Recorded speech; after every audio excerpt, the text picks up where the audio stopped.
এটি একটি rubber band. এই দেখুন, রাবার ব্যান্ডটা দুটি সম্পর্ককে ধরে রেখেছে, দেখতে পাচ্ছেন। এইটাকে সম্পর্কটা আস্তে আস্তে যত বাড়ে, ঠিক এই রাবার ব্যান্ডের মতো বেড়ে যায়।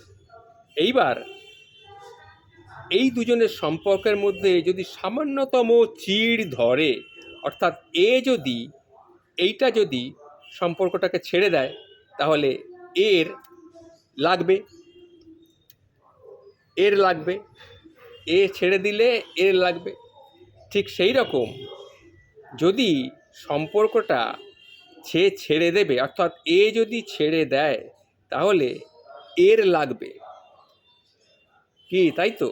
তাহলে যে ছাড়ে তার কিন্তু লাগে না, যে ধরে রাখে, যে সম্পর্কটাকে বাঁচিয়ে রাখার চেষ্টা করে, তারই কিন্তু লাগে। বুঝতে পারলেন তো? এটাই পৃথিবীর নিয়ম।